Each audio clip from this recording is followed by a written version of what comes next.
తెనాలి నియోజకవర్గంలో ముఖ్యమంత్రి గారి సహాయ నిధి నుంచి 92 మంది లబ్ధిదారులకు 85 లక్షల రూపాయల ఆర్థిక సహాయం అందించడం జరిగింది.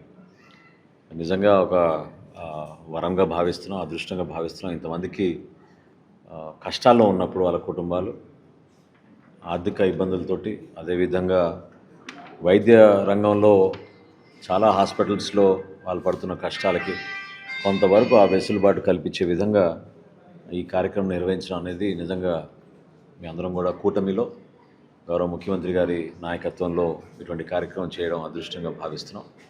ప్రజలందరినీ కూడా నేను కోరుకుంటున్నాను, మీకు ఎటువంటి ఇబ్బంది లేకుండా ఆ పూర్తి వివరాలతోటి మీరు మీ దరఖాస్తు నమోదు చేసుకుంటే 2 వారాలు లోపే గౌరవ ముఖ్యమంత్రి గారి సహాయ నిధి ద్వారా మీకు మీ కుటుంబానికి ఆ విధంగా ఒక భరోసాకు అండగా నిలబడగలుగుతాం.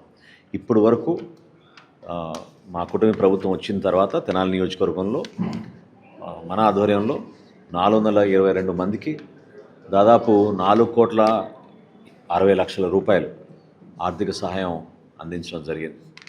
దీని ద్వారా ఖచ్చితంగా రాబోయే రోజుల్లో కూడా మరింత మెరుగైన వైద్య సేవలు తెనాలి నియోజకవర్గంలో, మన పట్టణంలో ప్రత్యేకంగా ప్రభుత్వ ఆసుపత్రుల్ని ఇంకా బలపరుచుకుంటూ అక్కడ కావాల్సిన వైద్య సదుపాయాలు, సౌకర్యాలు అన్నీ కూడా పెంచుకుంటూ ముందుకెళ్ళబోతున్నాం.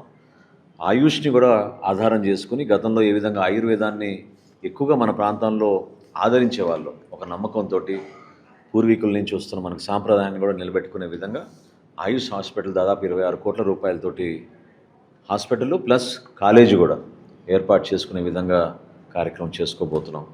సో తప్పకుండా ఎవరు కూడా ఆధారపడకుండా ఇతర ప్రాంతాలకి వెళ్ళాల్సిన భావన కలగకుండా మన ప్రాంతంలోనే అన్ని స్పెషాలిటీ సర్వీసెస్ కూడా మన తెనాలి ప్రభుత్వ ఆసుపత్రిలో తీసుకొచ్చే విధంగా మా వంతు మేము సహకరిస్తాం.